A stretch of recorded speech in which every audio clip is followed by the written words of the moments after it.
Yeah. Hi, and welcome to the Survivor Maryland Winner Take All episode 15 live after show. Wow, I wish there were 7 more episodes of this show, let's be honest. I am your host and editor, Anders, and whatever other title I could put myself in the credits. Are we all sad that I don't have credits for the show like Michigan about like producer, challenges, twists? Because it would just be me over and over, and then Amanda and Swale for this episode. Um, Shout out. Joining me as always, Erin. How are you? I We took am. a week because of Memorial Day, and now it's Pride. Congratulations. Thank you so much. Happy Pride. I know I should be wearing my hat that I wore last time. This time, but it's fine. Yeah, I just had an extra week of celebration. From the Tony boot, and so that felt really nice, and it was great. I was riding a high the whole time, so super excited to be here. And now you get a week of mourning because Doug's gone. Yeah. That is accurate. Steven, you're new. This season.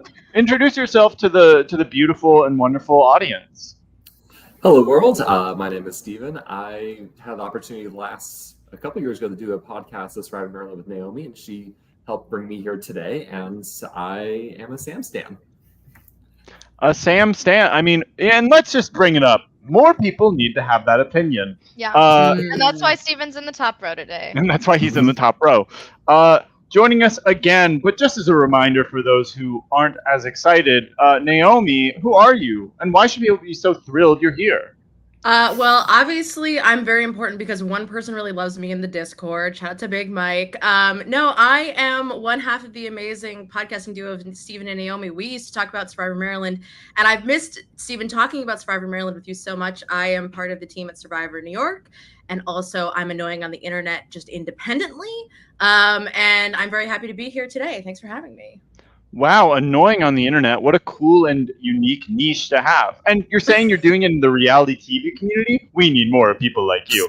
And then Matthew, introduce yourself to the audience if they don't know who you are yet, because they haven't watched the best seasons of Survivor Michigan. That is true. Survivor Michigan Season 1 and Season 4. I'm a original Maryland fan before Survivor Michigan Season 1. I took copious notes on Maryland Season 4 and tried to learn from Katie's game.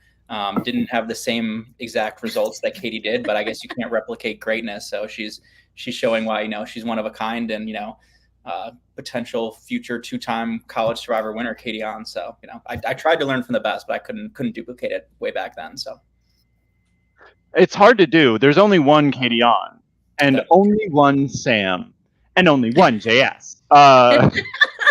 How many Morgans? 2 Morgans? 3 Morgans? Oh, there's so many Morgans in the world. A lot of Erics, which is true.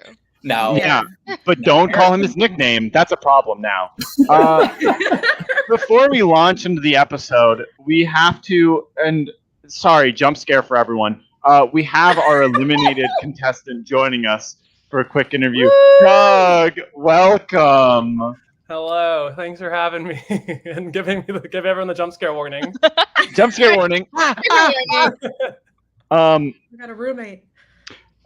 So, guys, I don't know if I should tell you this, but Doug did win Most Likely to Win in Season 7. He had a roommate, and he might have some idols, so be warned of that.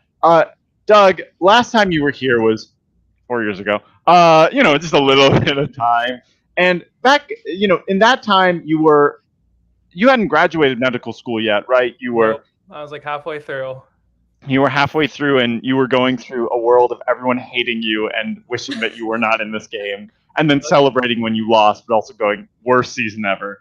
Yep. Now, 3 years after that, or I guess 4 years after that, you are graduated. You are a doctor now. Mm-hmm. Dr. Doug. Yep. Big Dr. jumps. Doug. Crazy one. That's what I was saying. Watching it back, I'm like, in these seasons, I'm like 19. And then I watched the first season, I was like during medical school. Now I've graduated. It's like kind of cool to see everything and funny to just watch it back as time goes on. You come back, you watch this season. How do you feel about watching this season compared to Major Conflict, a season where undoubtedly you were in control for basically the entire game? Yeah, it was a lot more fun for me to watch this season. Major Conflict got tougher and tougher as time got on to watch for many reasons. But then I can't think of one. Yeah. It was missing Amanda, right? Yeah. Exactly. So this season was fun because there was a lot of good characters. It was fun. It's been so long to just see some of the tribals and all the people. I was able to reconnect to a lot of people too, texting them often and just seeing all the different storylines that were going on all at once. It wasn't just all about me, which was really nice and a nice breath of fresh air. So it was great. Watching this episode in particular, I mean, you come into the final six. You made final six. How does it feel to just see yourself make final six again after coming in with a huge target blown out because you got so many idols, 3 people from your season who you all had a hand in voting out came back and were like, Doug's a piece of shit, rat liar. And yet you still managed to survive, even when your allies would go, by the way, he sent me this fake text, and you can't trust him, Michaela. Yeah, it was insane. I think I don't even think people understand coming into the game the level where I was versus everyone else. Because even yes, Katie was a threat, but everyone had Katie's season has aired by now, and everyone saw Katie's winning game. It was very respectable. Everyone was like, oh, Katie's a great person. Half people even knew her. A lot of people knew her before even coming to the game. But for me, this was now 4 weeks later. I'm starting this new one. Everyone's like, oh, I heard this guy found 3 idols and was awful to his closest friends in real life in order to not even win. And it was so people hadn't actually seen my game. This is all they knew about me. Then every time we talk, they're running into Eric during confessionals and he's like, don't trust him. They're running into JS saying that to Winnick. So my level of people being what is wrong with this kid was through the absolute roof.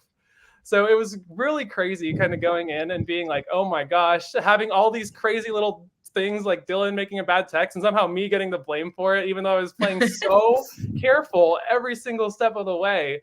But to make it to final 6, especially once merge hit, was so cool to watch because it was I used the seeds references because I was oh, the roommates. Then Andrew goes home. Then I'm whispering in JS's ear about Michaela and Jack or Michaela and Fish. So one of them goes home. Miranda, I say Tony, Michaela. People start going who I want to. So to be able to kind of really turn the gears from everyone, all eyes on me, to now honestly who people I want are going home was really fun and kind of cool playing the game like that. If your season had come out, let's live in a world where somehow I was able to edit your season and release it in the 4 weeks between season 7 and season 8. How do you think that would have changed the perception of people with you? Do you think it would have made it worse if they saw the reality of it, or better because they'd be like, oh, he's not the worst villain in the world, he's still a villain?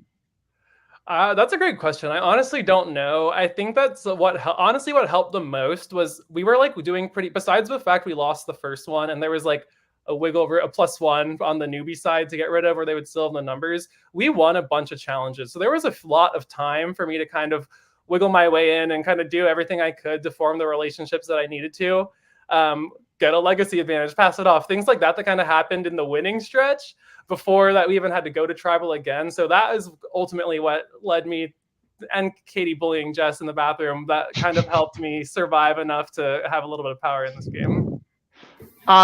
This is my favorite moment in a lot of ways. Ironically, story-wise, is you get this game changer. You get the legacy advantage that in our version is just immunity at 6. Now, obviously you didn't know it at the time, but that is precisely what you needed not to go home, and you had to give it away.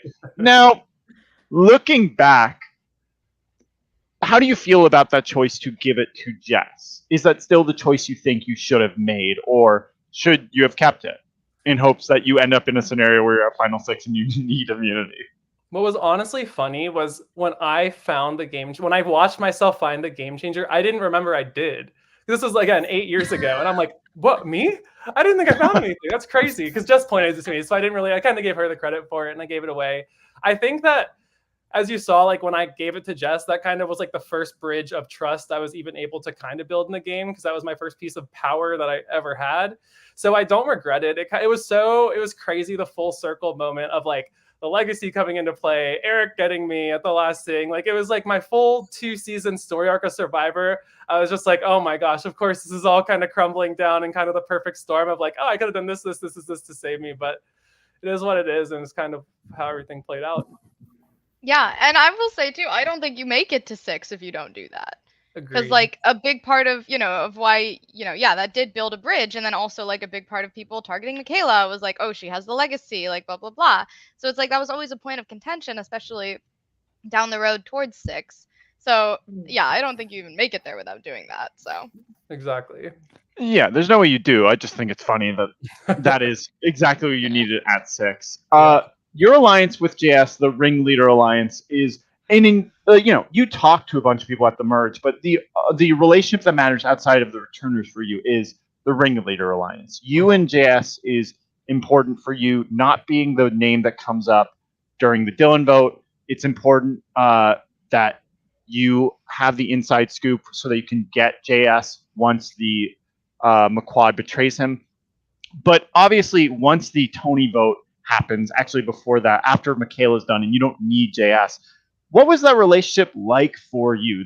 You were the closest with JS in information, but also he's JS, and as you said, he likes it his way. He wants it to be what he wants. Anyone who says his name, cut. And you're not that kind of player. You're not a team player unless the team is Team Doug. No, because how could someone else get what they want when I want what I want, right? That's crazy. So I thought it was really funny this episode. You were like zooming in on me, just like chowing down my Chick-fil-A as like JS was giving me his whole spiel on why he wants and in this to Pride happen. Month. Yeah. Wow. I was just like, oh, I literally am just gonna literally drink this whole milkshake in one sip because you won't give me a chance to talk. So it's really funny to kind of see that. But yeah, JS was a great person to work with for the portion that we did. Like I would not have been in the position that I was without him, because we both, our games aligned for a while. We kind of needed each other, and I fully trusted. And it went from like, I'm going to go home every single week to I'm honestly not worried. I don't care who plays what. I know I'm not getting my names written down. Because I know that JS is the loudest one of that newbie group. So I know that my name's not going to get written down. So it was a very good relationship to have. But yeah, once I kind of saw that bridge getting burned, and he was kind of just pitching and preaching with his name cards on which direction he wanted to go, it started. And also just at the end when it seemed like the egg roll thing was very performative. I was just like, and he voted for Katie the last round. I was like, what just happened? I honestly was confused around this time about what was going on. I want to ask about the egg roll, the Eric relationship of it all, because we start the season with, understandably, Eric doesn't like you. You do not like Eric. You hope he goes home, and he's doing everything he can to send you home. It's a scene where Eric basically is like, I hate him. I never want to speak to him again. Fuck him. You guys should fucking kill him. Like, it's crazy. It's amazing. Yeah, and also you have Eric and Morgan both being like, Doug's not that great of a player, but you got to get rid of him because he is a threat. That was insane to me. But I think there is a beauty in that. We have a lot of people make these comments about your game, and we'll get back to the question, but we have a lot of people in this game make comments about like, oh, Doug's mediocre, Doug's middle of the road, but also Doug is really good at talking and making you feel understood, and he gets stronger the more you let him stay in the game. So there's that compliment, and obviously they're going to say something to the person who got rid of them. But your relationship with Eric fluctuated a lot this season, and by the end of it, he was one of your closest allies.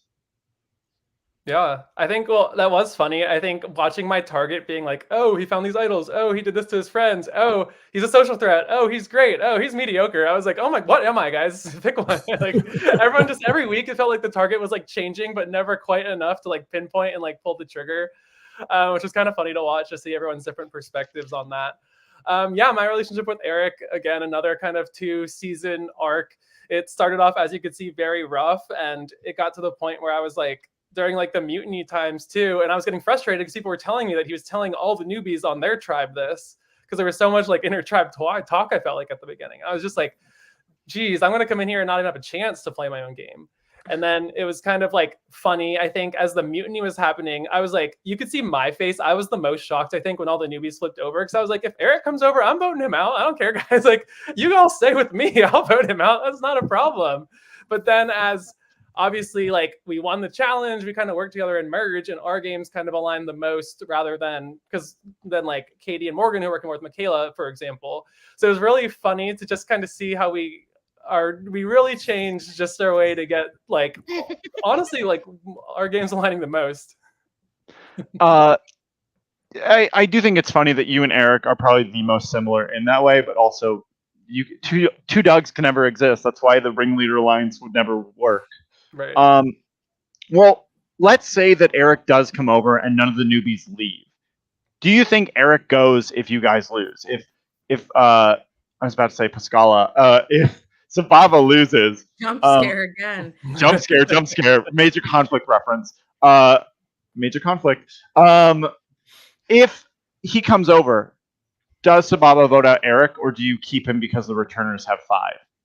That's a great question. If it were up to me, I would be fine voting Eric out at that point in the game. But Katie had the most power at that point, and I think whatever she said would have happened. So I would have said my opinions and my reasoning, but I don't know if I would have been but he also didn't have that as much time to like become close with Katie at that time either. So I don't know. That's a good question. I truly don't know. And I think a lot of people are also curious. You think of yourself as Katie's number 1, as so did 5 other people in this game. Mm. Why didn't you? How did this never get discovered? Like, what were your conversations with Dylan and Morgan like in the game, and how did Katie's closeness to everyone never become a topic of discussion, or was it something to consider later in the game because you were the big threats? Yeah, I think watching the edit was funny. I was like, am I crazy? Or did me and Katie not have a great relationship the whole game that just wasn't shown for so long? And then I was like talking to Katie like privately and like, or she's like, no, like I really, really trusted you the most. I mean, obviously like it fluctuated a little bit between both of us, but like we were both very up there the whole time because she knew as soon as I was gone, she was really high up there.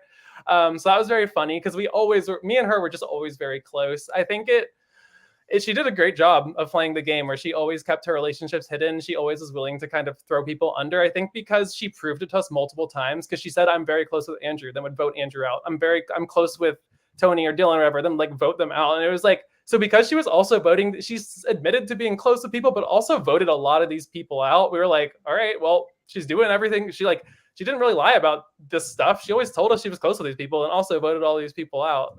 Thanks, Jack. And you said she's voting out all these people she says she's close to. Anyways, yep. I don't have to be concerned about that. She's actually close to me. No, I'm the real one. And yep. I think that logic wasn't bad for you. I think the end result is that JS winning meant if she has to have a target with her and she can't get rid of JS, she'd rather just keep one of you around. But we have a question. I mean, this is, I'm sure, something you thought about every day since. Hey, do you regret not voting with JS this episode? Because then the vote would have tied and you wouldn't have gone home. Do you regret not doing that? Yes, you could even say it in first of all, my like goodbye words. I was so sad. Oh my gosh. I was like, that was tough to watch back.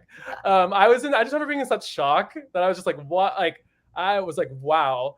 And then oh God, that was tough. But I even said it then, and I still think it now. There's a few moments in Survivor Maryland that I can think back and I can really get myself worked up over. It's like, wow, I should have done this differently.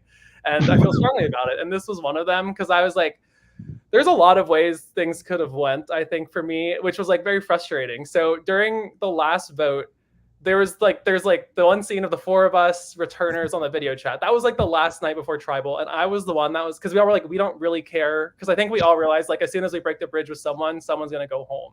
I was the last one to be like, let's just vote Tony. And that was because of my relationship with JS. And I think if anyone felt strongly, or I was just like, let's just cut JS, that would have happened because everyone was just willing to do that. Unless Katie can say something else if that was true. But that's like what happened.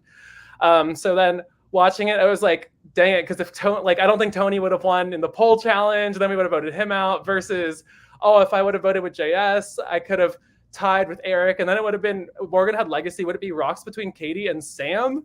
Like that would have been so insane. And I think about that often. And I'm like, could you imagine that? That would have been that is the most like Survivor Maryland fans. Like we're either, we're up, we're winning, or like we're losing. You know what I mean? And tell me which is which, Naomi. No. Sam. You can't put her lower is the thing. The history of the Purple Rock, I mean, it would have been Sam, which is good. Yeah. I don't know. It happened to Angie, which was Morgan's ally. It could have happened to Katie, or I guess, we don't know. Sam and Morgan could be like this. Yeah. So, and it's really frustrating because that day too, like no one, like our returners group chat, like I feel like was always kind of popping off. The day of, it was a Sunday, I remember it. It was very slow that day, and I was like, this is weird. Like maybe everyone's just like, I just got that like, that weird feeling, but I was like, I'm gonna ignore it and I'm gonna be the one to make the effort. I'm gonna do it. Because I was like, JS was just being so like egg roll, screaming it in my face. I was like, I don't think this is what I want to do, because me and Eggroll just worked really well together. That the past few votes, JS just went a little rogue. I couldn't trust Sam because I just didn't know what she was gonna do. And speak on it. Why couldn't you trust Sam? Yeah, I didn't know she was gonna vote Eric at the end of the day. I just did not know that. I couldn't count on that as a vote either. So that's another reason why. And then we talk right before. They're all like, yeah, we're voting Sam, duh. And then like Katie at Tribal 2 gives me this like weird look. And I was just like, oh, okay, whatever. And like afterwards, like she was like, yeah, I couldn't even like look at you. And I was like, yeah, that all makes sense now. All my like little tingles were right. And I even like for 1 second, I was like, do I vote Eric? No. I mean, because what happens in the scenario where you vote Eric? Sure, it ties. Does it go to rocks? Like, I think it does. I've replayed this in my head just in case you guys are wondering. And JS is immune. If JS was not immune, no, but JS was immune. Yeah. Does Sam I don't know if she would even understand it, like what was actually the like grasp of it. So I think that does she really want to have to show up to the final four? Probably not. She'll be here tomorrow. What do you mean? Yeah, I think if me and JS were like, Sam, you'll still be here, like do it. I think she would have listened. And then I think Eric and Morgan were very ride or die for Katie. Well, it would have been Katie and Morgan deciding if they want to keep Eric. Yeah, that exactly. Here's the thing. I think in that scenario, does Katie put her game on the line for Eric? With an idol in her pocket going in. With an idol in her pocket? No. Yeah, it would have been amazing TV. Oh my God, Doug, why didn't you do this? I know. But then again, you're dealing like that. If JS is a logical person who's talking to you rationally, you would consider it. JS isn't. JS is screaming at you and Eric about why Eric needs to go home. And it's like, girl, because he just didn't vote with you? What are you fucking talking about? Mm-hmm. Look, JS has never lied to anyone. No, okay? Never. It hurts when people lie, and JS would never do that. Yeah. If you betray him, actually, you betray everybody. Fun fact. That's the worst thing you can do. Yeah. Yeah, I mean, I don't know if Katie would have gotten rid of Tony or gotten rid of JS. Or sorry, we do know that Katie would have gotten rid of Tony. She would again. Too many men, Anders. You're so right. They're all the same to me. During Pride Month, they're all the same to me. Oh no. Yeah, I mean, I think you could have gotten rid of JS at Final 7, but who knows what happens at Final 6? Maybe Tony's really good at the poll challenge. I agree, or maybe he pulls Eric to still get me out with other people. Like I don't know. And that could happen. Yeah, no, that's why it's like there's so many different ways that this could go.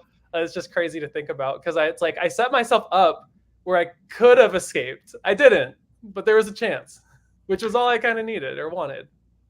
If you had won Major Conflict, spoilers for people who haven't watched Major Conflict yet, you should. If you had won Major Conflict, how do you think that would have changed this game? Would you even done another season? I think I would have. I think I had multiple things to. Well, one, the love for the game is just the first and foremost. Like it was such a great opportunity, and like met great people, and like I wanted to do it.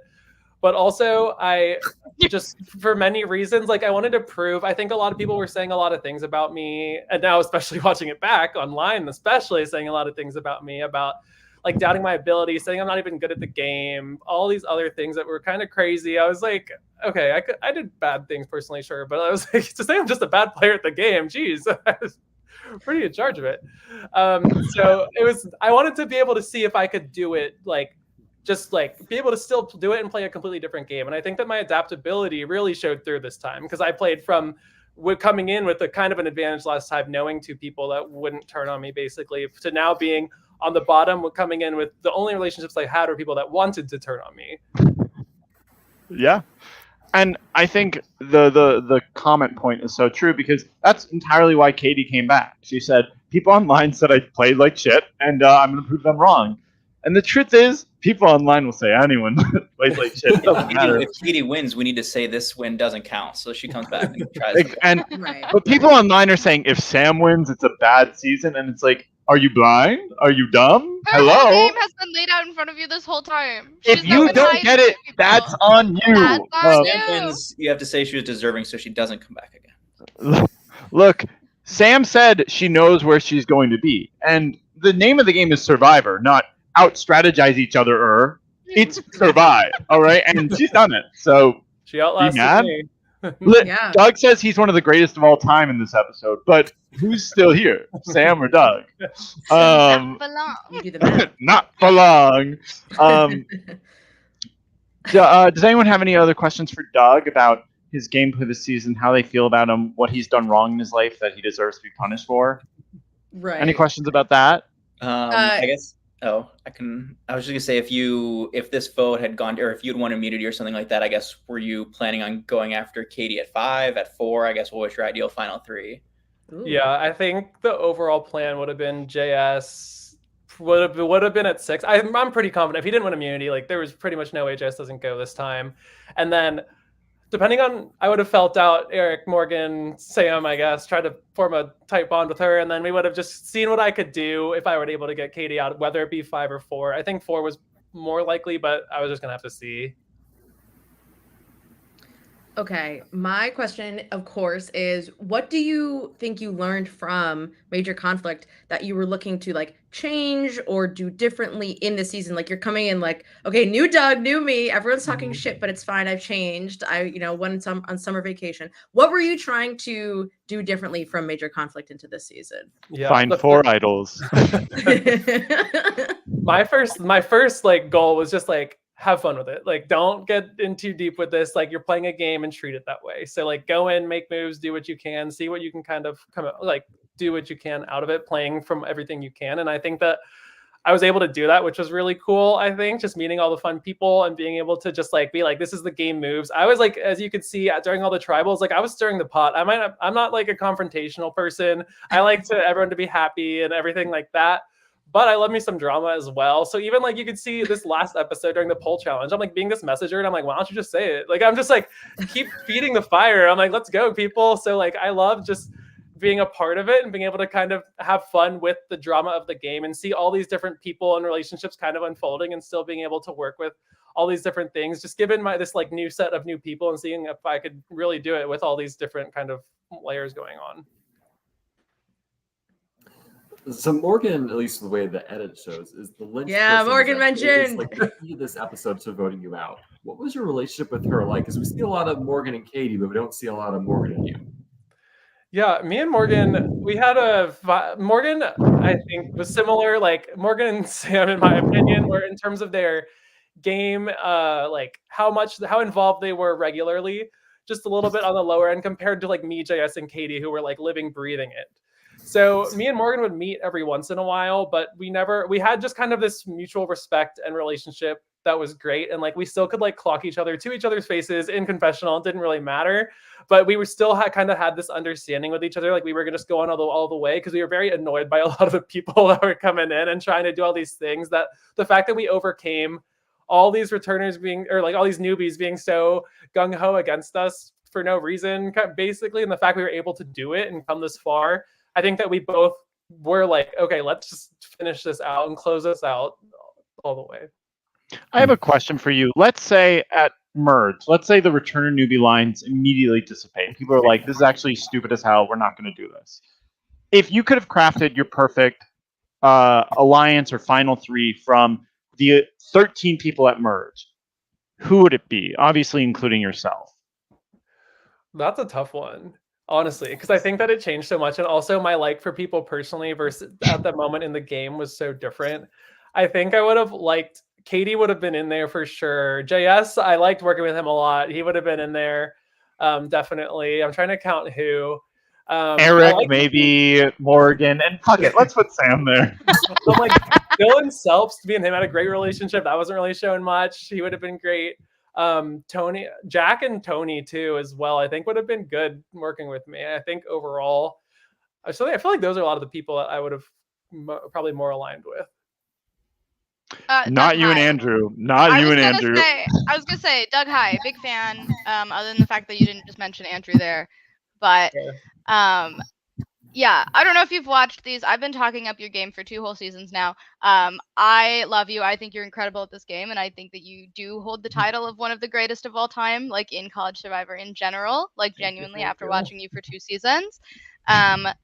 I literally, I said on this podcast last week that I could give your winning speech for you like that in there.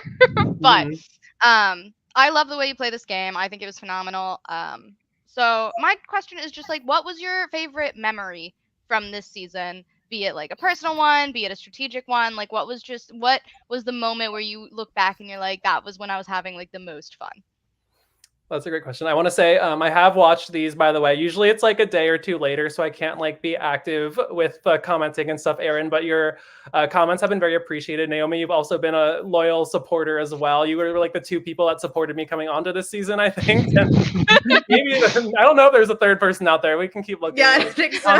Subscribe if you are, I guess. But you get me every week, so yeah, exactly. Yeah. And you guys, I appreciated that you, Erin, on these shows especially, have been able to kind of see like. At the beginning of the episode, I'm like, I want Tony out. And then like a lot of things happened. A lot of people drove the ship, but you're like, he said that early on and that's what happened. So appreciate it a lot. Overall, the most fun part of this season, that's an interesting thing about because there was so many fun parts. And you may hate, honestly, when the successful idol play Andrew going home was so satisfying for us. So sorry to ruin that already. Yeah. Was just a really fun part because that's when like the tide started turning. Because the first few weeks I felt like I was just fighting so hard for my life, so like the challenges and stuff were fun, but then once like we finally got some power is when I was really having fun. So that was probably the most in terms of the game overall. That was great. And yeah, the reason I didn't mention Andrew, me and Andrew joke about this all the time. Every time we would talk was like we would get along so well in person, but we just never talked. Like we could never move forward with our games. We just would talk in person, and it was just those people that you can like talk to, but then you just can tell they're not giving you anything, and you don't want to give anything either. That was the reason. So Andrew's great. It was just so funny. Just every time that happened, seeing all that was a really funny time. We have a great comment here.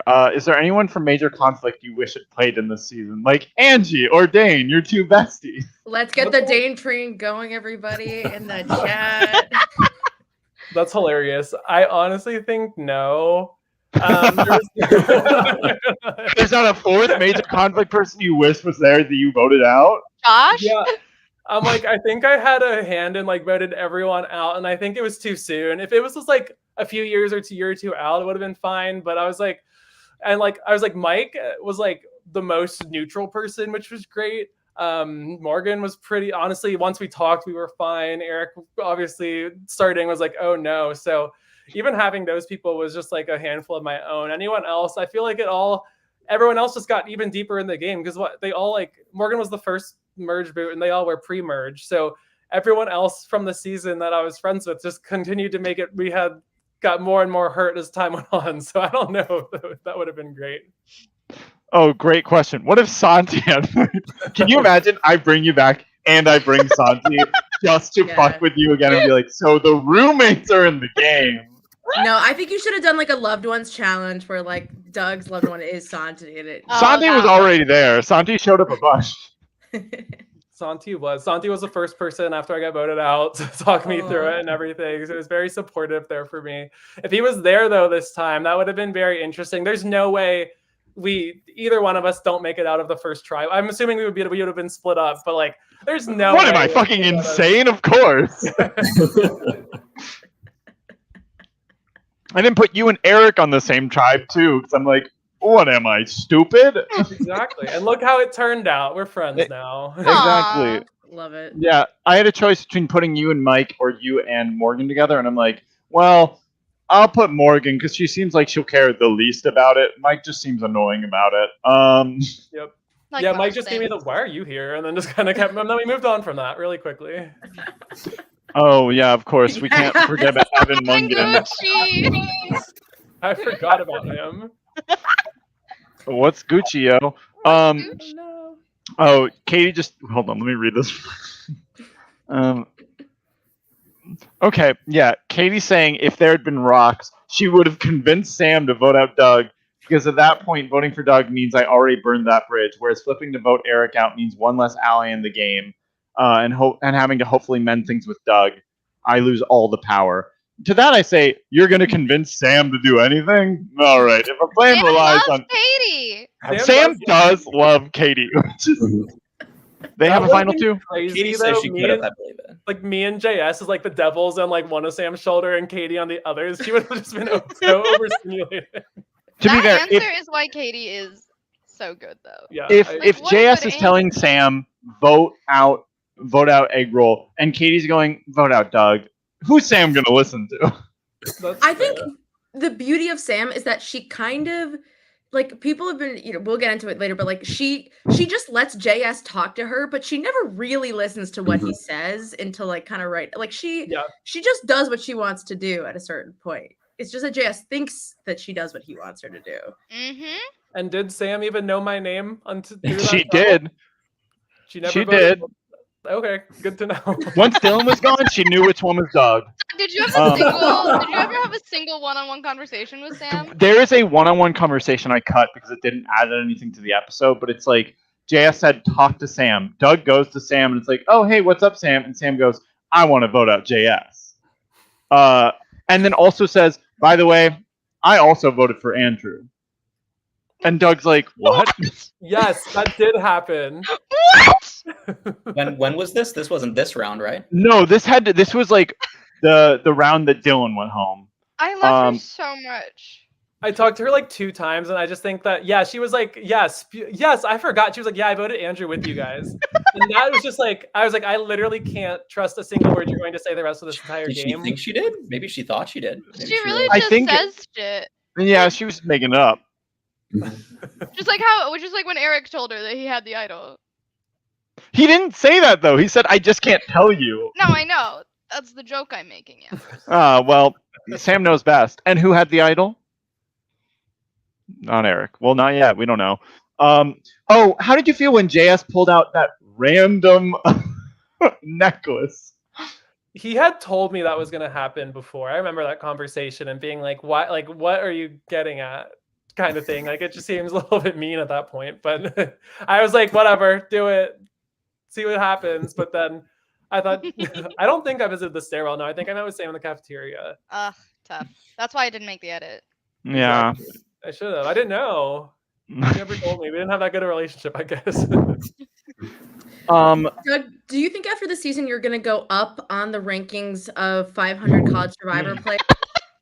I don't know Or if do I you have think any room to you're go staying bottom? down, so I think that's the only way I can go up, right? It's incredible if you look at that. You go 500 players. Well, how low can it be? Doug's like 497, Yeah.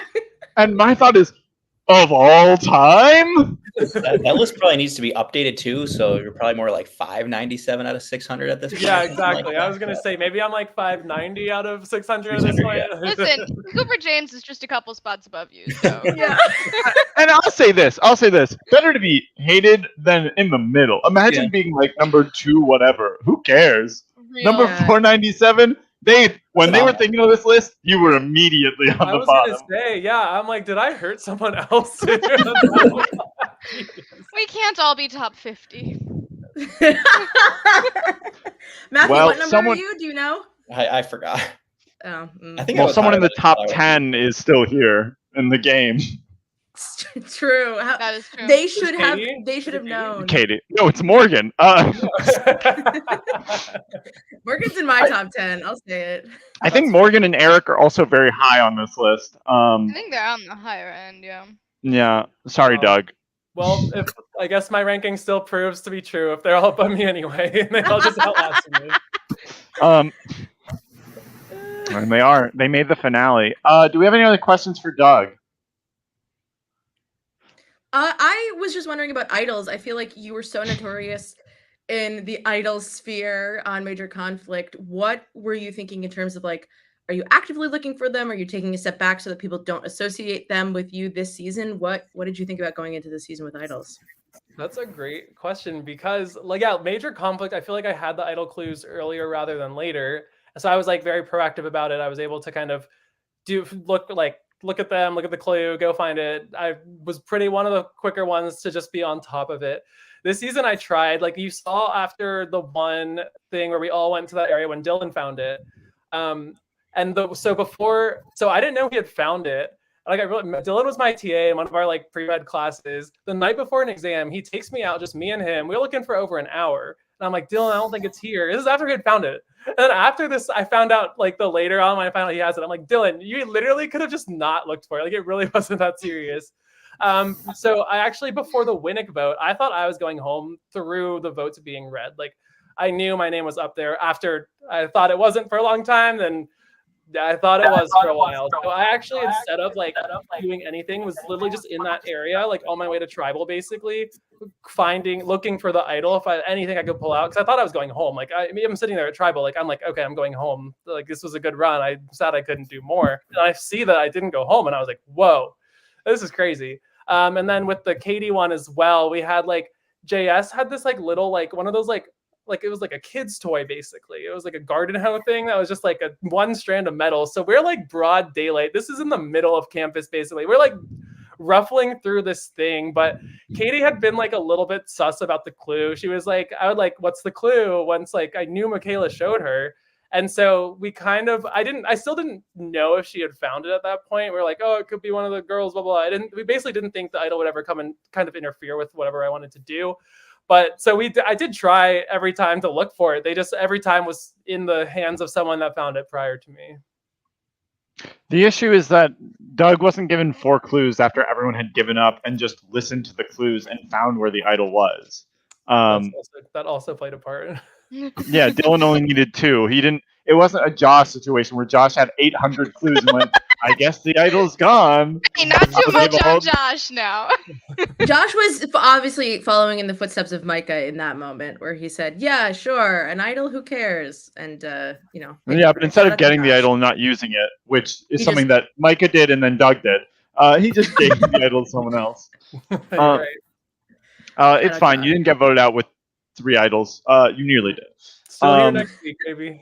and you'll be here for the finale. Yep. No, hold on.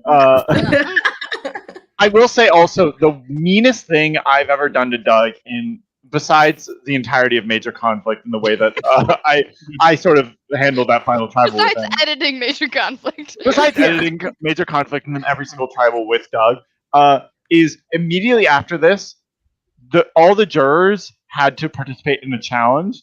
So Doug had to be part of a challenge where basically he has to stand and the players have to interact with him. So Doug is coming immediately off of being betrayed to, all right, Doug, I need you to stand here and read this every time they come up to you. In the next episode? In the next episode.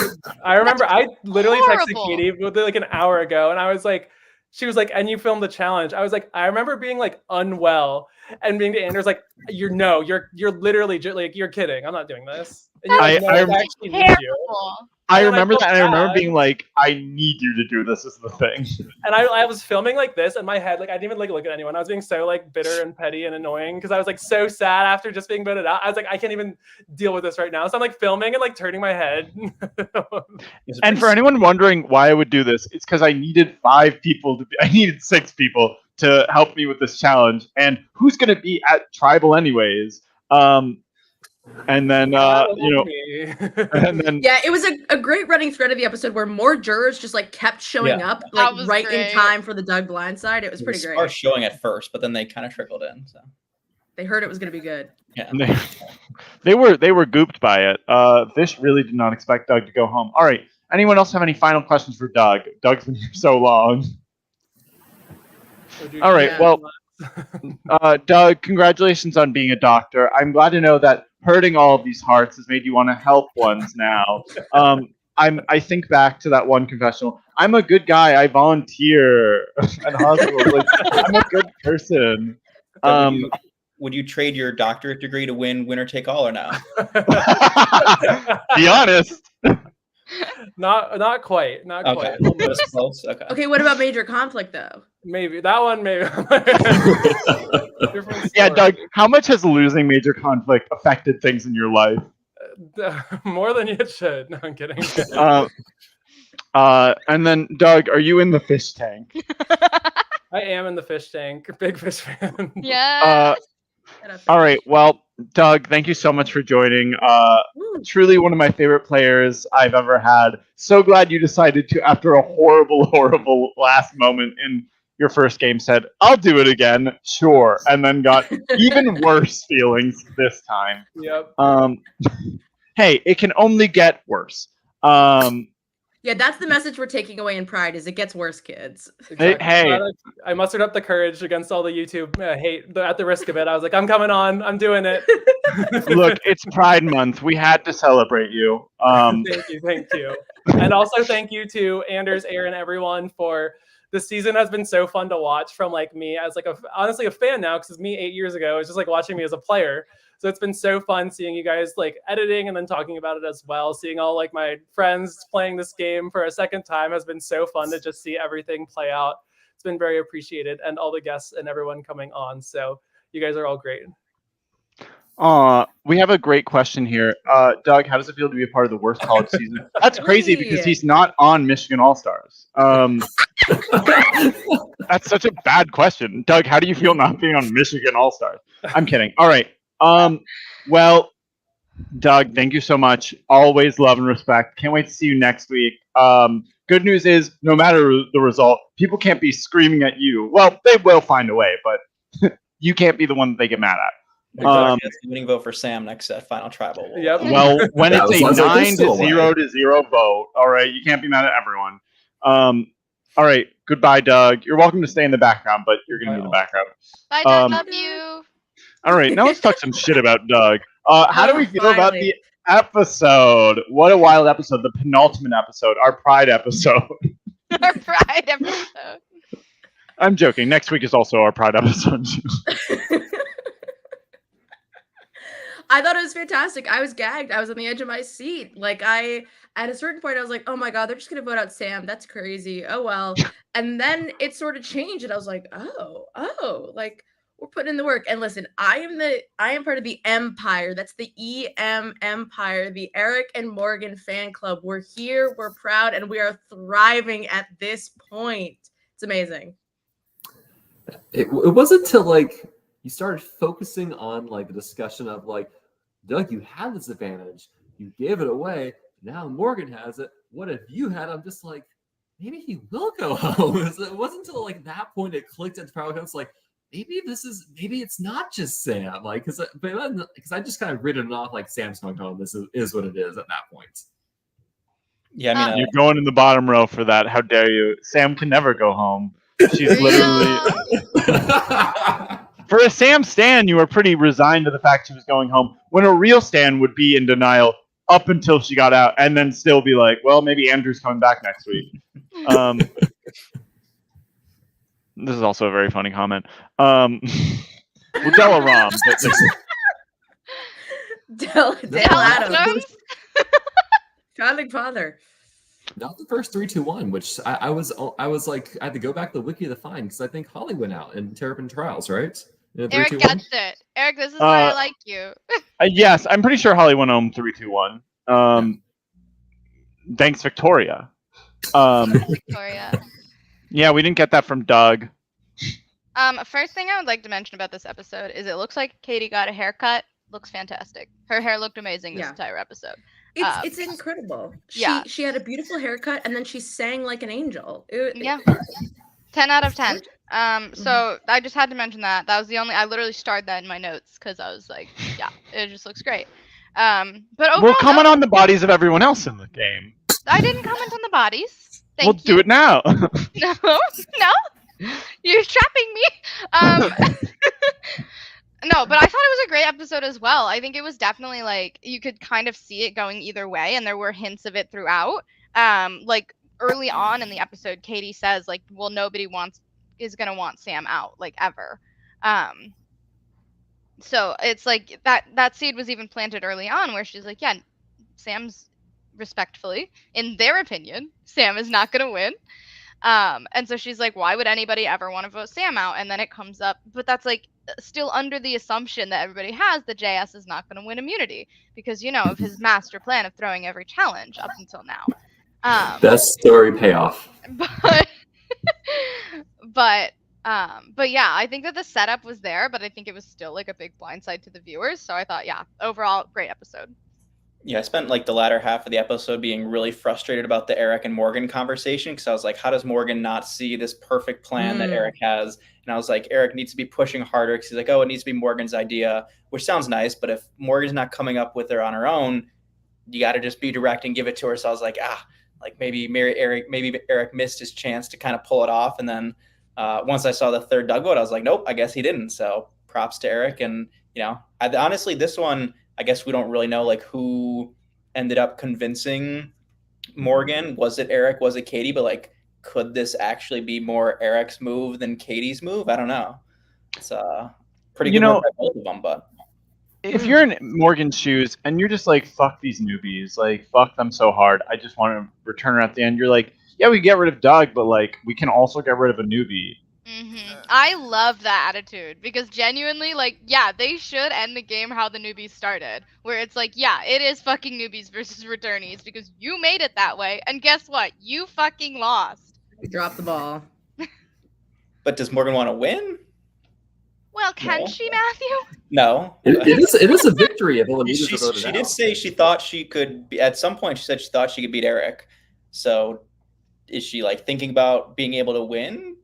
Probably not, because she wants to take Katie to the end, but she's also thinking she can beat Eric. So I'm confused.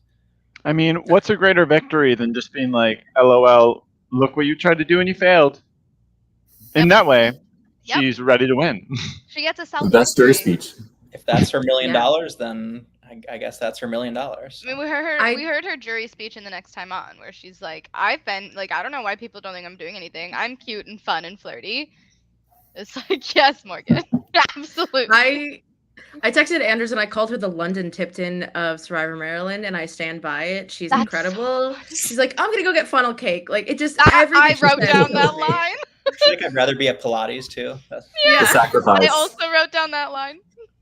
And that's real of her. She knows what she wants to do, and she's like, why am I fucking trying so hard? I don't need to go home. The vote's easy. Let's chill out. Can you imagine? You're a second semester senior. You have a job, so your time is valuable. It's already been wasted by so many people in this game. You have the numbers. And now people want to interrupt you to what? Maybe talk about getting rid of Doug? It's Doug. Sure. Yeah, that's probably what it came down to. Why are you being coy about it? Sure.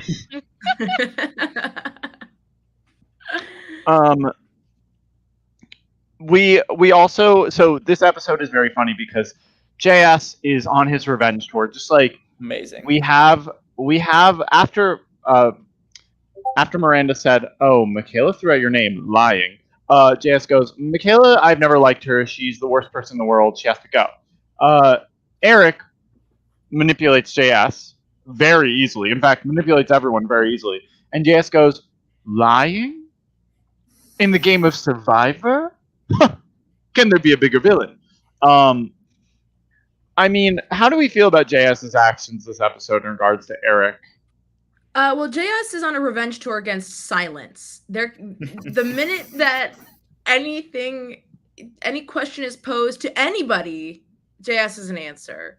And I kind of I do dislike it because I would like to hear from the rest of the group, but I also find it so funny that Survivor is just as much about what you don't say as what you do say. And the thing is that JS has decided that he will say everything and will never stop saying everything.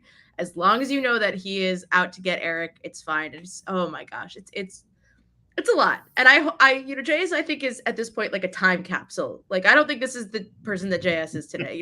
This is a time capsule. We fucking hope so. Jesus Christ. Looking forward to his exit interview.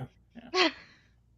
I was really hoping JS was doing this as a whole smoke screen. So yes, he's shouting the world, I'm voting Eric. Then he kind of goes but secretly, let's do something here. But no, it was all level one. I'm voting Eric nonstop. I think in the first couple episodes, I wasn't buying the whole JS thing, but now that I'm okay, this is actually who he is. He's been this way the whole season. It's great TV. It's not an act. That's just who he is. It's amazing to watch. Him after he won the challenge, that was just peak entertainment. I love Eric, but JS rubbing it in his face, and Eric was really cool about it. But it was it was great TV. So yeah, props to JS. I'm glad we didn't lose him this episode. So. It's very Rachel Riley on Big Brother-esque, right? And then Eric just comes in kind of as Reagan to be shut up, and it kind of works. They both stayed in. I didn't want either of them to go home this episode, so kind of worked out.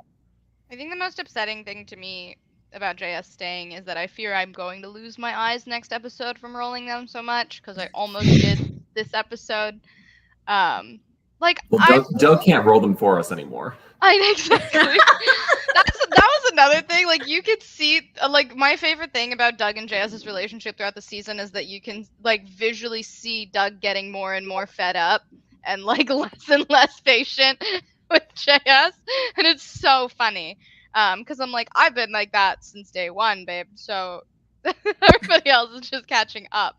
But no, it was just like it's so much, and it's yeah, I don't know. We've covered it. I've covered how I feel about JS and his actions in general. Because here's the thing: is they don't change episode to episode.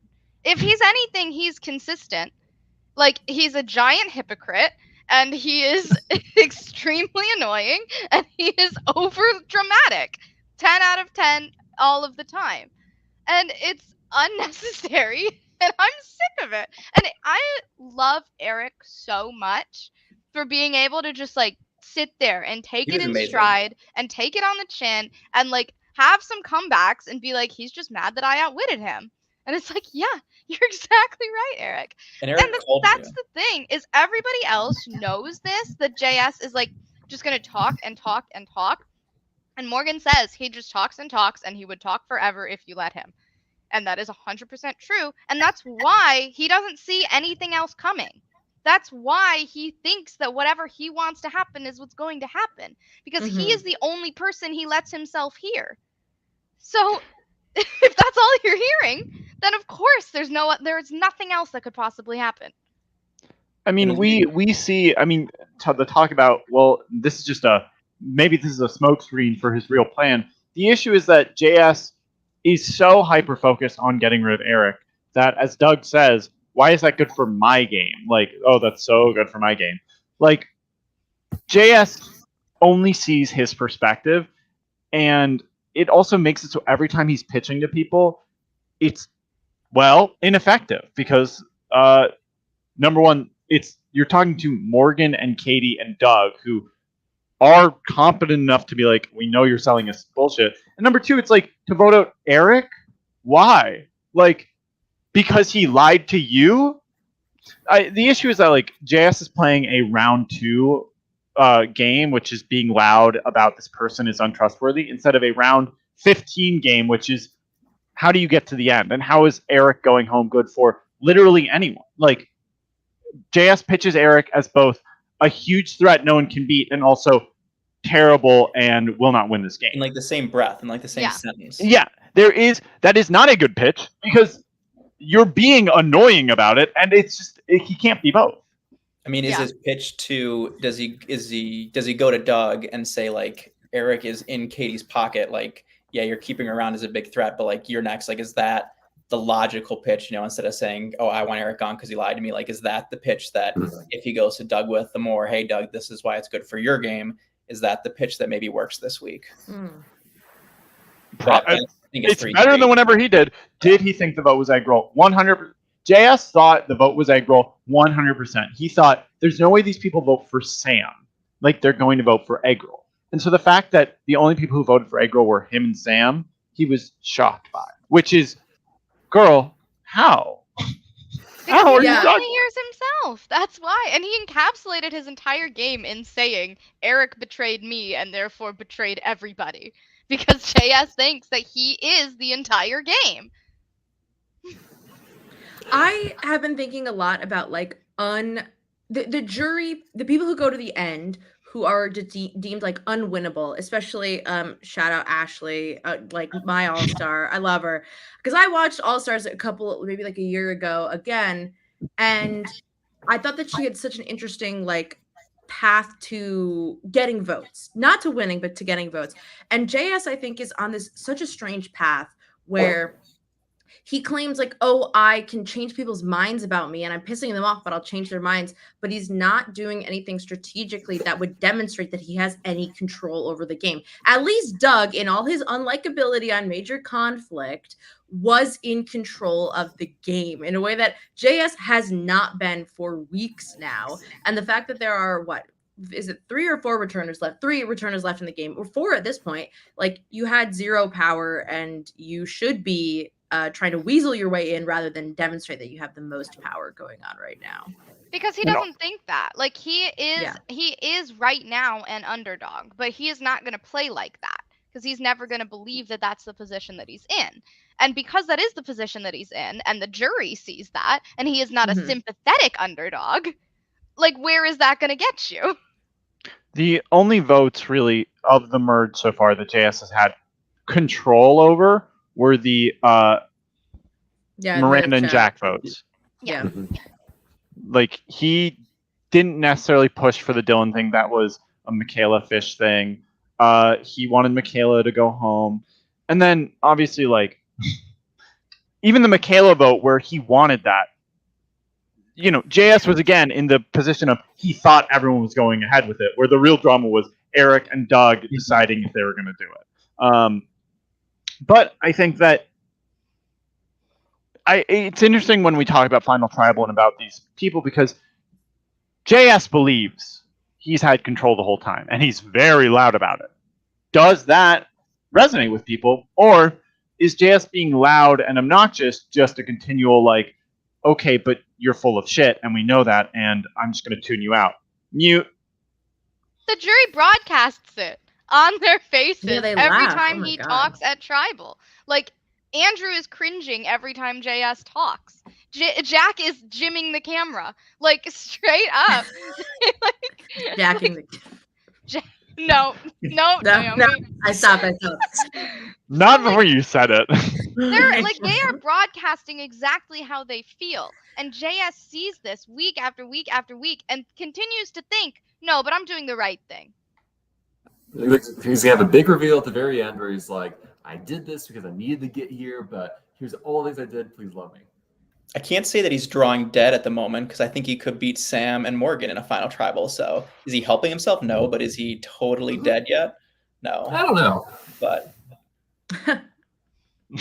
you don't know about which part, Steven. You want to get back to the top row or not? Yeah. Oh my God. Here's the other thing. Steven's been behind for a couple weeks. Yeah. Steven's been behind for a couple weeks, so we normally will text about, like, Survivor Maryland when we weren't podcasting about it, but you've been behind, so I haven't gotten to hear, you know, this theory built up to this point, so I'm so excited. Like, Steven, give the Sam dissertation.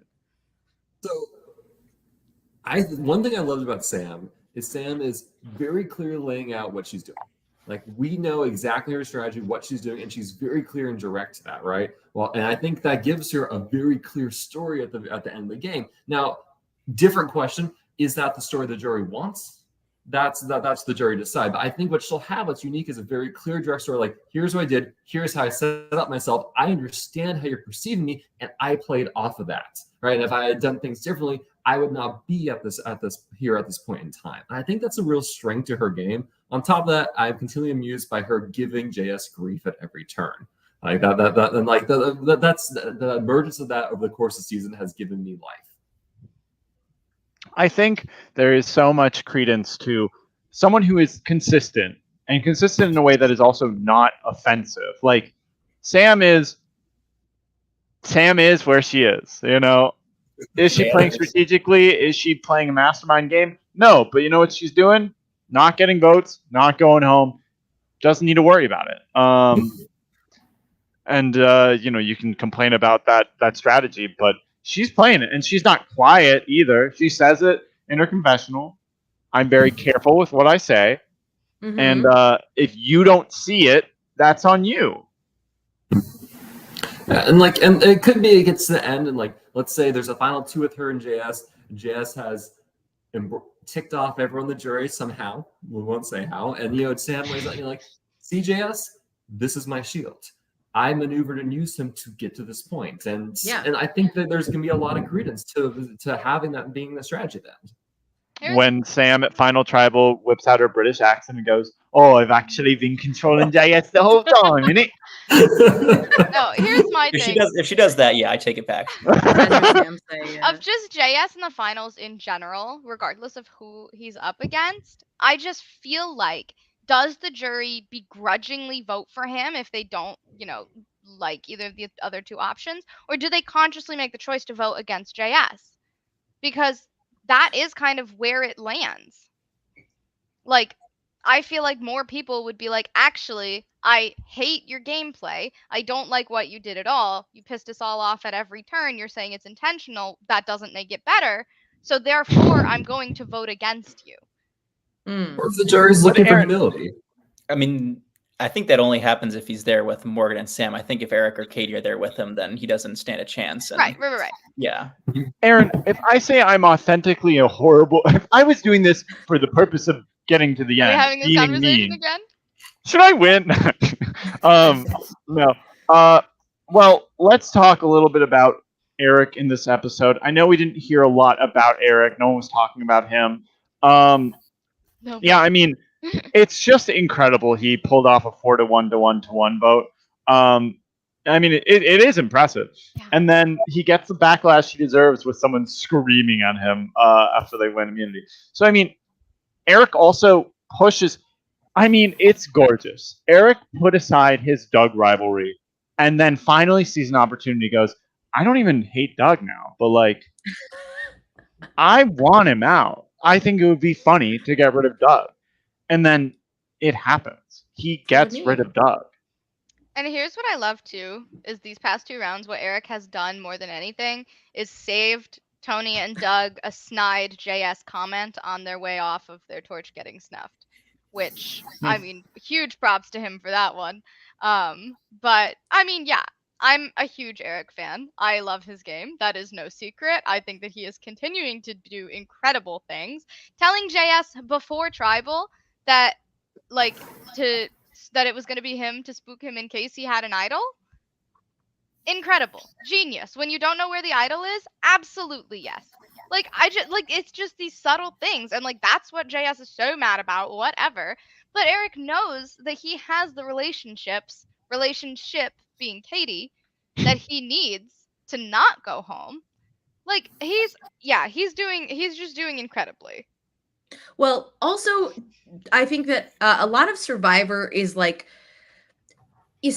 it's about your reaction to something as much as it is about the way you behave, right? So the way that JS constantly comes for Eric and how Eric just remains neutral. He doesn't start yelling at him back. He doesn't make it uncomfortable for everybody else. Yeah, he doesn't ask people to come to his defense because he trusts in the relationships he has. So he is very relaxed in his demeanor through all of this. And I think, Eric put up with a lot of shit in major conflict as well. And so to maintain that level of cool-headedness all the way up until Final 5, I think is incredibly impressive, considering that he has the biggest troll of all, like, on his ass for this entire episode. No, like, doesn't relent at all. Like, he doesn't even really get that paranoid about the amount of, like, BS is, yeah, shout out to the Toastmasters. And I thought it was very impressive from Eric, just from like an ability to stay calm and have everybody have no lack of trust in you. Nobody's trust in Eric wavered one bit this episode. Except for maybe Doug, but that was at the end. And his bullying of JS when he, lied to him, the egregious bullying that. Such bullying. Yeah. Andres, how does it feel to be, you need to put out an Instagram photo that says, like, we at Survivor Maryland do not agree with bullying and XYZ and blah, blah, blah, and whatever. Yeah, well, I'll wait till we start getting people doxing. And look, to be fair, the 2 people fighting aren't women, so I'm not worried about it. Just kidding. Yeah, what do you think is more contentious, the Survivor 46 postseason or major conflict? Oh, Jesus Christ. I'm gonna say the Survivor 46 postseason, because with major conflict, no one there was trying to stoke flames. In 46, they're all just having fun online and people are being crazy. No 46 discourse here. All right, if you have opinions about Maria not voting for Charlie, who gives a shit? All right, the vote's done. Yell all you want. It ain't changing, Buster. Buster. Sorry that a woman won? Sorry that she's barefoot and pregnant and you're mad about it. You're literally mad about it. You're foaming at the mouth. It's crazy. Could never be me. Anyways, speaking of women, should we talk about Katie? No, we still need to talk about Eric. And I know Eric would prefer us to talk about Katie, but we're going to stay on Eric for a second. I mean, Eric's made the finale. This guy who came into the game, was allied with people who were just getting taken out back to back to back, had to mutiny away, was seemingly just such an easy vote. The newbies talk about how easy Eric is to get rid of, has no allies. He manages to not only make a powerful ally, but he works back with the same people who fucked him over. He tricks them all, and he's here at the finale with a majority alliance, someone who hates him, but it's JS. I mean, how are we feeling about Eric winning this? Like, do we think that Eric is this person that is going to win or this person that's going to lose, depending on what JS is feeling in that very moment before he puts a period at the end of his sentence? I think, like what you said, it's going to depend on Katie. Yeah, I think that's the question in the room. It's the last obstacle in his way. I mean, obviously, you can't get rid of her at 5, so it's like if she doesn't win immunity at 4, like Morgan's probably going to be there. Like at best, maybe Katie. Like I don't think Morgan's going to vote against Katie at 4. So like at best, he could maybe get Katie into a tiebreaker challenge at 4 and hope she loses. But that's still kind of a big if. So he's got a shot, the second best shot, but I think the odds are still pretty long behind Katie's odds. So, I mean, I like what some guy says in the comments. It's impressive that Eric has agency. I think it's kind of the story we saw with Chris T also, where when a player goes from somebody who is a pariah in their first season to somebody who actually is finding success and creating what they want going forward, I mean, it's the same reason that I think Katie is so impressive this season is she has so much agency where she absolutely should have fucking none of it. It's great. It's great Survivor. Like, that's the thing. Everyone whining about, like, oh, if Sam wins, it's going to be a terrible season. First of all, shut the fuck up. Second of all, this is a really good season. People are making choices and betraying each other. What do you want? Like, log off. Like, we should block him from the Discord. I can't take it. And then on the other hand, too, like, yeah, we have people going crazy and betraying each other and doing all of that. And we also have Eric here saying, like, I value my friendship with Katie more than I value, like, winning, pretty much. Which a lot of people here are going to be mad at. I get that. But that's the beauty, in my opinion, of playing College Survivor. Because it doesn't have to be, like, are you playing it for the college experience, the college club experience? Or are you playing it to scratch that strategic itch to play Survivor? And clearly Katie is playing it to play Survivor. And maybe you come into it to play Survivor, but then at the end of the day, you're like, actually, I met these really cool people, I made these really great friends, and now that's not my end goal anymore, and I feel like I've already gotten something out of it. And, like, you can be mad at that all you want, of people, like, and he's not giving up by any means, but, like, you can get a very strong friend out of this, and, like, still feel like a winner even if you don't win. So I just think that that's really beautiful. And I think that Eric is saying that on top of playing an incredible game and having a legitimate chance to win. Maybe not against Katie. I genuinely think he can put up a fight against Katie. I think Katie has had a stranglehold on this game the entire time. But I think that Eric has done some things and made some subtle maneuvering moves to, elevate Katie and to make sure that she stays in that position. Like, I think that you could see people in yeah, right, but like you can see them as an equal partnership at this point in the game. I feel like of they're both watching each other's backs. So Katie's burned a lot of bridges, so it's possible. I'm not saying it's impossible. Yeah, she has burned a lot of bridges. So okay, we got a Katie hater here. It's fine. I remember last time when you were on, no one said Katie could win. Well, haters, Katie's at the final 5. I remember in the early days of this season where people were like, Katie's great. She's playing so well. She's not going to make it to the end. There's no way that she could be the winner. It's like, what do you take me for? Some kind of fool? I'm just going to give her a good edit because she's Katie? I would. But also, look at her. Look at the queen. I mean, it's wild that Katie made it to final 5, that she is in the finale because, and the only vote she has gotten all game was from JS as Eric was plotting JS's demise. It's wild that she's a final 5 with an idol because you just see Katie come in. She is the person most known by everyone in this game. They all fucking talk about her. Meisner is screaming he's gnawing at the bars of his enclosure of please get rid of her, get rid of her, get rid of her. And she has maintained control, gotten what she wants. The only time she hasn't gotten what she wants, Dylan went home. And I guess Michaela, but she didn't even really care about that. She let that shit go. She knew about it. Yeah. She said fine. And here she is at Final Five. I mean, what do we think about Katie? Do you think if Katie gets to the end, she wins 9-0-0? First of all, a Meisner mention in the Year of Our Lord, episode 15. Unnecessary. Meisner moment. Hashtag Meisner moment. I mean, yeah, I don't know. Yeah, I think that she's got a very good shot to do that. And I don't say that just because she can say to the jury, like, I'm a winner and you let me get here. Like, I'm not somebody who likes to look at, like, past games when you're in a new one.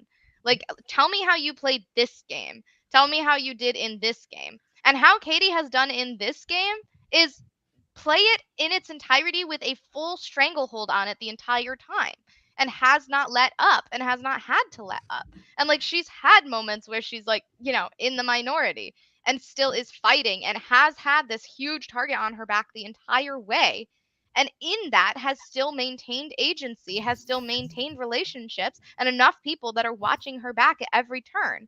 And then she turns on them at the right moment. Like, I think that this was, at the end of the day, as bummed as I am to see Doug go, this was the right move for Katie. Because she doesn't need shields anymore. Because you know what she has instead? Allies. People who aren't going to vote her out. She has Eric and Morgan who are straight up not going to vote her out. And when that's what you have going into Final Five plus an idol, you don't need a shield in Doug anymore. So I think that I think that she made the right move. I think she's made the right move every single step of the way. And I think the only way that she doesn't win is if people are mad that a winner is at the end. I mean, yeah, I think she's cemented herself as, you know, probably the greatest college Survivor player of all time. Like, you know, I was trying to give Eric some credit and say, like, the finale, maybe Katie would have some bitter jurors. Like, there's a tiny possibility, but yeah, I think if she gets to the end, it's a runaway win. And, you know, like Erin was saying, she's made moves and she's also had people, which like all the great ones do, I guess, in like real Survivor, college Survivor, like you just kind of find those people who just will not vote, who will not write your name down no matter what. She has it right now kind of in Morgan and Eric at this point. And it's like that kind of like, call it manipulation, call it social skills or whatever, but just having people that are so loyal to her while also being a huge target, like she's just done it all. It's incredible. God. Katie's had a chokehold on me all season, and it's like it's incredible. She's so dynamic. I mean, I do kind of miss when she was so pissed off at Tony all the time. Like, I do miss those confessionals a little bit because it was so funny how much she like hated her friend by the end of this season. But I'm living for it. Oh my God, Tony's jury questions could be so like whiny. No offense, Tony, but oh my God, I can't wait. Like this. The jurors who are there are clearly living for this season, and I'm eagerly looking forward to Tribal Council because I do think that they're going to have some great questions and they are going to be like locked in to rewarding good gameplay. Steven, thoughts on Katie? You know, Katie's a player that my respect has grown a lot watching this season. I think what's been most impressive is seeing her form strong friendships not only with returners but with the new players. Use those relationships, like, and we've said Katie's here to play Survivor and win and cut these relationships along the way, but forming those strong relationships to get the information. So even like we pointed out, she's blindsided, but she knows what's going on. She's taking it because she knows it's going to help her by being in the minority at that point in time. It's been really impressive watching her play. I mean, sorry, Matthew, go ahead. What were you going to say? I think I said what I was going to say. I don't know. Okay, great. Yeah, I mean, have we talked about Morgan's winning game yet? Do we sort of move over her a little bit? Naomi, let's go. Okay, first of all, Morgan, I think it's crazy that Morgan had the idol played on her. Remember that so many weeks ago? And how Morgan got Dylan to play his idol correctly to save her, and then Dylan went home the next week. Like, and also the gameplay to get the legacy advantage, right? And look, I know that people are going to say Morgan has been writing coattails. She hasn't been doing a lot.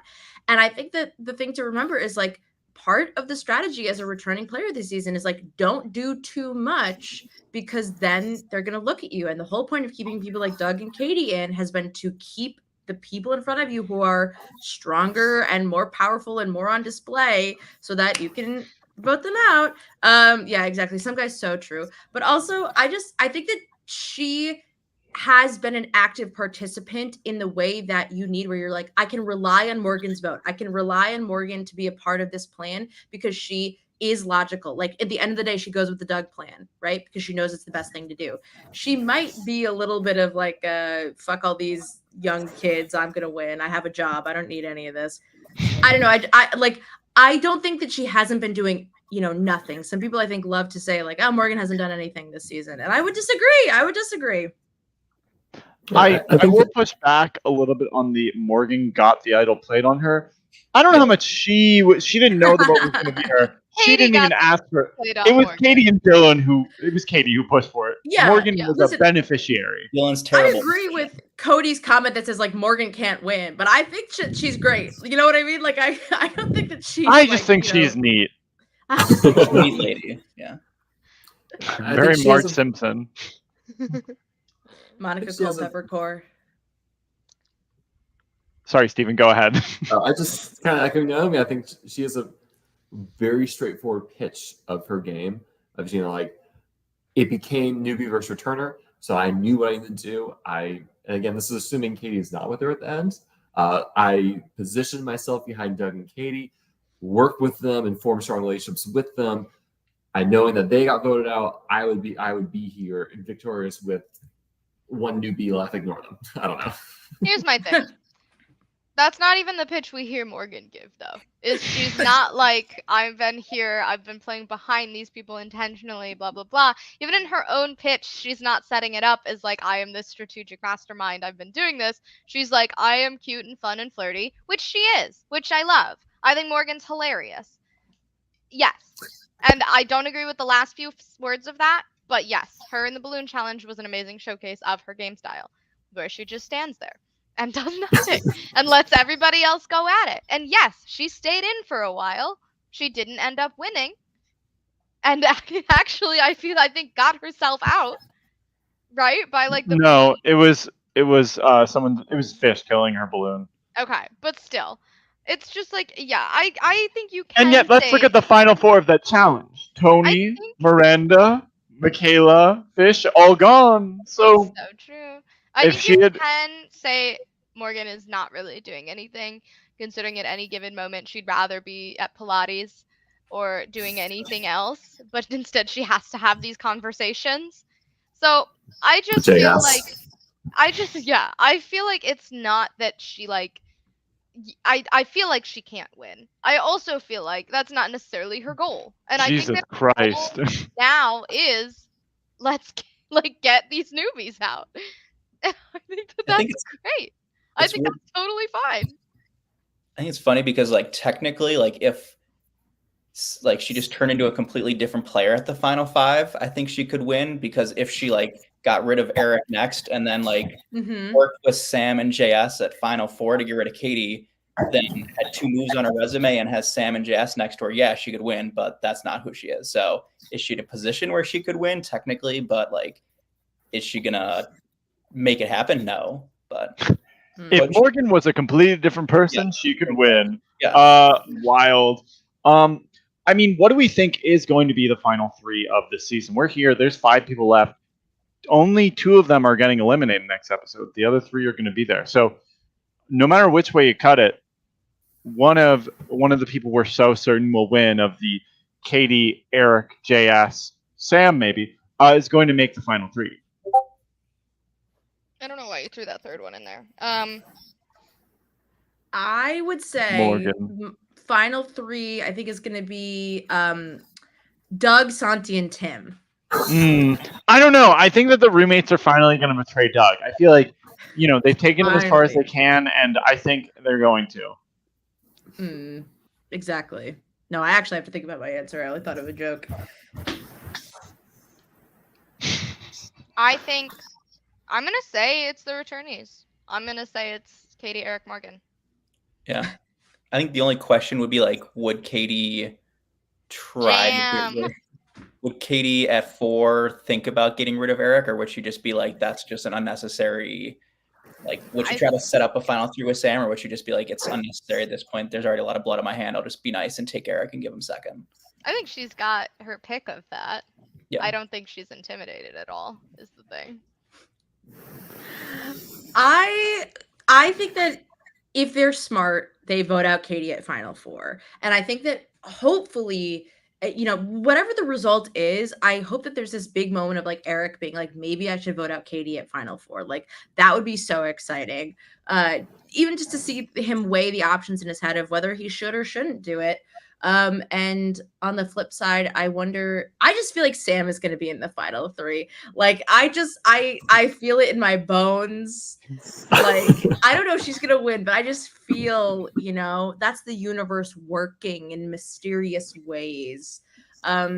So maybe that would mean an Eric, Morgan, and Sam final 3. How does that sound? That sounds chaotic as fuck.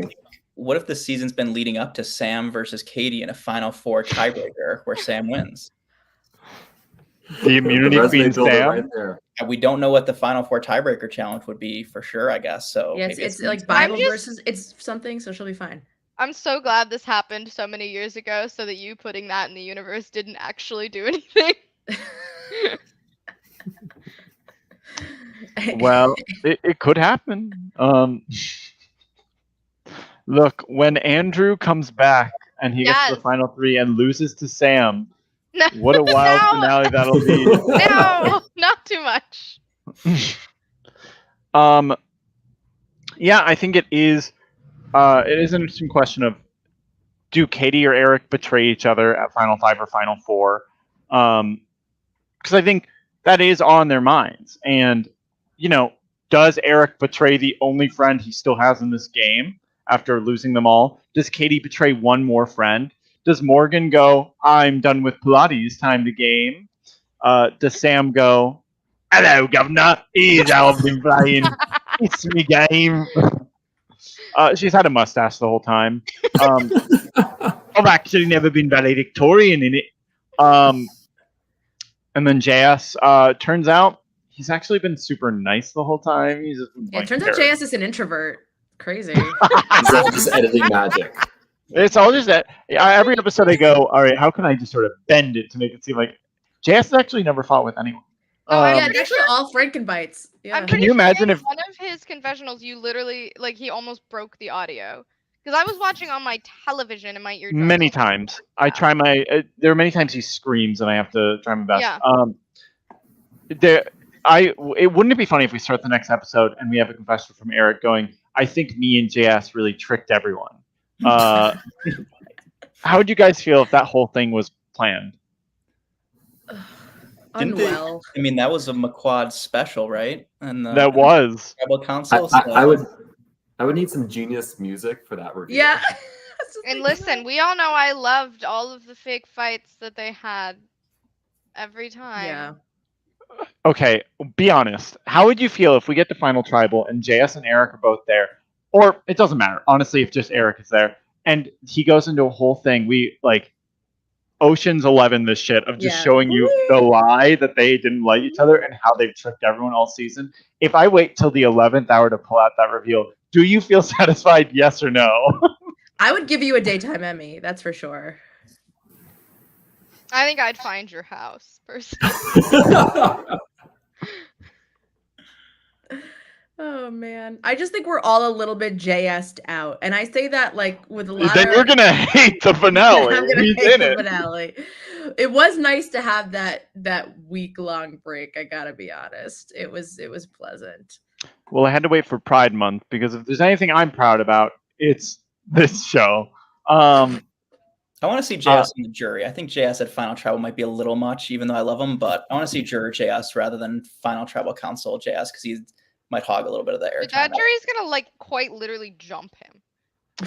I would say that JS jury mode, in my imagining of it, is probably very different from JS player. he is a character. You can just see the way he turns it on and off. Sometimes, like in confessional, he's much more of what he wants to do, like focused. Whereas when he's at tribal, he's the most heightened he could be. So I feel like there are some people that are probably worse jurors than JS could or would be. These are also great comments. He's Shubal or he's Faluke. I don't agree with either of those, but I don't either. Lubal. Are there? What did you say? I think you made a ship name for Faluke and Shubal. Oh, Flubal. Oh, if only. So here's a question. I mean, I will say this about the finale: it's got some of the most intense tribals by far. And no spoilers on what that means, but watching them again, I'm just like, Jesus Christ! Everyone's yelling at this one. What were there any other moments from this episode? Any other funny moments that we didn't talk about? That you're just biting at the bit. I like chomping at the bit. JS's 430 million. %. That was a pretty good. I don't know where he pulled that one out of, but 430 million. That would have convinced me. It's a lot more than 100. So. Well, I loved the full Morgan quote of "What a weirdo! I'm getting funnel cake." About JS. I just loved that quote. And Eric saying he's just verbally assaulting me, and that's really cool. And I'm used to dealing with immature people. Like, yep, absolutely. Yeah, like Eric being like, JS is like an internet troll, and JS is like, I'm in real life right now. And it's like, yeah, we all know, girl. You are screaming into our ears. We get it. Yeah, you're here. No, I loved particularly like the fact that Doug was either doing the pole challenge in like freezing cold weather or like 80-degree heat, and there's no in between. And also, okay, did Sam say something about Jesus this episode? Am I making that up? She said, I wrote this down. She said, unless you're Jesus Christ himself, you don't know who's going home tonight. Yeah. Exceptional line from Sam in this episode. Imagine it's like, Jesus, I beseech you, I seek guidance. Doug is going home this episode. What? What do you mean? I mean, I do, to be fair, if there's one thing I pray for, it's Doug's safety. Yeah, the 10 Commandments is actually just a boot list. That'd be crazy. What do we? Okay. How do you feel about Sam's shoe choices, Erin? Oh, I was gonna ask that too. I was triggered. I'm not gonna lie. And I don't like that we had to bring it up again. How long did you last? About 10 minutes. Longer than Sam. And I will say this is I was also double triggered because I fell off the pole shortly after, like while dancing to a song that's like, somebody come get her, she's Morgan makes a stripper comments. And they were talking about stripping, and I was like, yeah, wow, this is really targeted. That's fine. I will say this is the shortest pole challenge I ever ran. It was literally like about 30 minutes. How long mine went. Yeah, well, for me, to go from an hour and 31 minutes in the coldest weather ever, just for Angie and Dane to be like, we don't care who wins, we just need to work together. It's like, then why are you still up here? To JS and Katie fighting for their lives can't last an hour. It's like, damn, what the fuck? Maybe Why? the sweat on the pole just really didn't help. Well, it's the real reason. Me and Katie talked about this recently. More like she was just expressing like, yeah, I was hungover, I was dehydrated, like I knew it was going to be the pole challenge. I didn't prepare at all. That's iconic. What else was I going to bring? Any other moments that people were obsessed with? Yes. Oh, well, I just want to say, I think next Cody has a good question about like who we're rooting for to win and not to win. But if we have more funny moments, I think we should. But what was Morgan doing? Was she playing music and you told her to stop playing music because of copyright reasons? No, yeah, because of copyright reasons. No, because I'm like, this is too fun, and I want them to be focused. Because I was like, I want them to be able to talk game if they want to talk game. I don't need the music here to ruin it. I don't know if you guys have ever noticed this. It's my biggest pet peeve. Some people are sometimes having car conversations and the radio is fucking on, and it's like, oh, bitch. And you know what? It's always in Michaela's fucking car, and it pisses me off every time I've had to look at it. It's like, why? Like, you know you're filming. Why are you putting on? And it's ads too. You're just talking while this fucking carpet commercial is going. Like, what is wrong with you? Turn off the radio. Anyways, live for that. Only Katie's saying I'm gonna need therapy after this at Tribal. Was like, yeah. I feel like that's everybody who's ever played any form of Survivor. Really. That, and then my only other moment was when JS told Katie, like, I'll bring you to 4 and then we're gonna go at each other. And I'm like, that's actually exactly what just got Tony voted out. Was that exact promise. But okay. If you're Katie, you have to be sick of this, right? It's like everyone's telling you, I want to work with you, but I'm going to vote you out at 4. Is that okay? Yep. And it's like, come on. That's not the worst thing I've ever heard. Like, you'll take me to 4? Okay, I'll bring Eric and Morgan, and then Katie's looking for someone to go through with. Yeah. I also PB Johannes brings up a good one. The Amanda and Swale cameos. I loved, like, I heard the female voice from behind the camera and I was like, who is that? I don't recognize that voice automatically. And then I saw Amanda and I was like, Amanda's back. Like, just a great, like, JS especially whipping the camera away from her. Yeah, and if there's one thing Amanda's gonna do, it's give in to a man's No, boo. I'm sorry, Enough I'm with those jokes. I'm joking. It's Wow, you Month. said there's not enough women being bullied. Let me add to it. We know what you were doing with Maria's address, posting it on Twitter, huh? Oh man. God forbid a woman chooses to play her own game. And by that you mean Tim's game? And to that I say, Tim had a game? So you mean Doug's game? Yeah, true. No, I love seeing Amanda. I thought that was very fun. I always live for like the snippets of alumni in the background, and I thought this was a great one. Then you're gonna love next episode where the first challenge is all the jurors asking the questions and Alex Pascal. Yeah. He was, I think, in the top 500. Wasn't he like number 4, number 3? He was in top. Yeah, he was the highest ranking guy. Yeah. Which is, let me tell you, love Alex Pascal. Insane that he's the top ranking. Insane. Oh, there's also a very funny line in this episode where Katie says, "Yeah, I'm stripping. Alex Pascal told me to do it." And it didn't work out for her the same way it did for him. But I love that. He almost played this season. I just said no third timers. He think really didn't get a second time. Yeah. Let's be honest. He sure did, but you know what? I just thought if we bring Alex Pascal back, it's just too much Katie focus. That's fair. And like I'd seen it. I saw what Pascal can do. I was like, let's bring Mike back. Maybe he'll be more impressive. Turns out, that one not I really. agree with. Yeah, which is why Josh should have been brought back, but it's fine. Yeah. Okay, well, let's put a theory here. You have a tribe of Sherry, Faith, Pascal, Eric. Is that with JS, Tony, Miranda, Jack, Sam, and Meisner? Is that a better tribe? You want Meisner and Pascal to be interacting? Yes, but not for Survivor reasons. You know what I mean? Like, I want Pascal to teach him how to do a backflip or something. Sure, that's what we're all thinking with. I want to see those two interact, but not for Survivor reasons. You're sick. Happy Pride. During Pride Month? Happy Pride. Happy Pride. I've read the fan fiction. We don't need it. Any other funny moments you want to talk about? Besides our fan fiction ideas. I saw someone be like, no, never mind. No. Moving on. After we get off. After we get off. Hey, that's going to make it easier. This is if only I'd brought back Swally. I tried to bring Angie back. She wasn't interested. Angie's the kind of person who goes out at 6 and said, "Bitch, The Rock said get out. I heard. I'm good."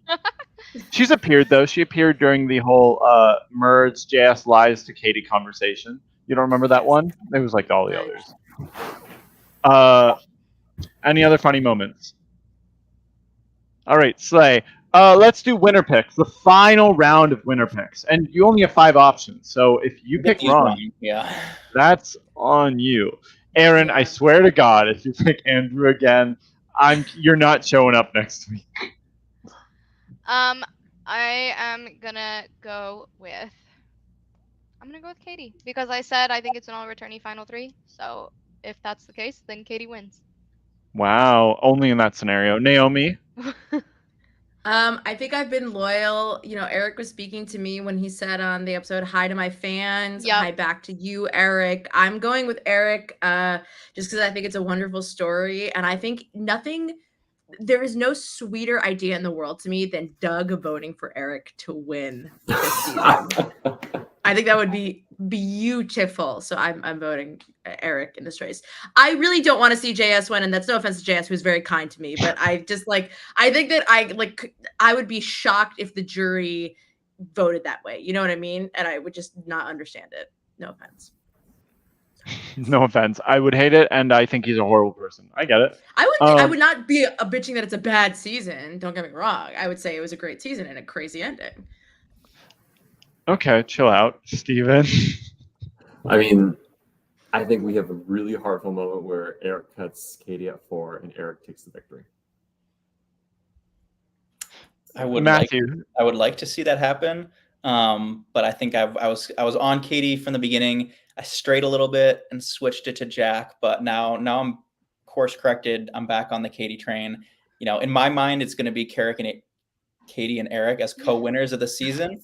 But like the Hunger Games, yeah. In the stat book, you know, going to actually have the title. I think it's going to be Katie. So yeah, Katie's my pick at this point. But Eric in my heart is also going to be a winner too. So. You don't remember when people were like Katie and Pascal, heart, insane. Some people are fucking insane. That's crazy. Anyways, Carrick, tweet out at Katie and Eric. Are you guys dating? No, kidding. Please don't do that.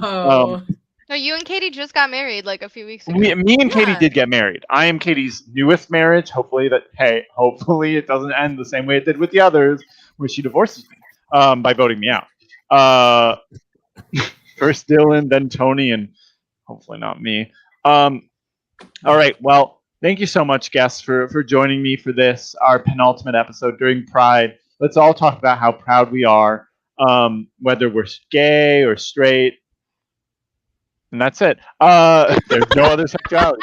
I love the LG community. My favorite kind of phone. The Samsung LG community. I'm more of a T-Mobile. That's my pride. Anyways, next week, hey, look, I am editing this fucking finale, and I want to get it out. I want it to be done. Don't get me wrong, but hopefully next week. No promises. It's out when it's out, all right? Hey, it's Pride Month. We are not outing anyone. They will come out when they are ready. So when long season. Honey, it's Pride Month. It's a long time. The finale, we've got 5 players, 1 winner. It's crazy. Is this finale fun? Yes. Is it also not fun? I'm going to say it's one of my favorite finales. I think it's the most exciting. And as far as the winner, I liked it. Did everyone else? Will everyone else? I don't imagine everyone will love it, but hey, everyone has haters. As we know from the Santi haters. But I guess we'll see who wins. I mean, does winner take all? Did I retroactively give it the title because Katie won? Or does Sam win? Come back from Edge of Extinction? Win it, take all. Look, all I'm saying is get fucking ready. It's about to get crazy. And by about to be, I mean when it's ready. All right. See you next week. Or whenever it's ready. Maybe 2 weeks from now. It'll be ready in June. Pride Month. Pride Month. They don't call it Pride Week. They call it Pride Month. All right. Goodbye. Bye-bye.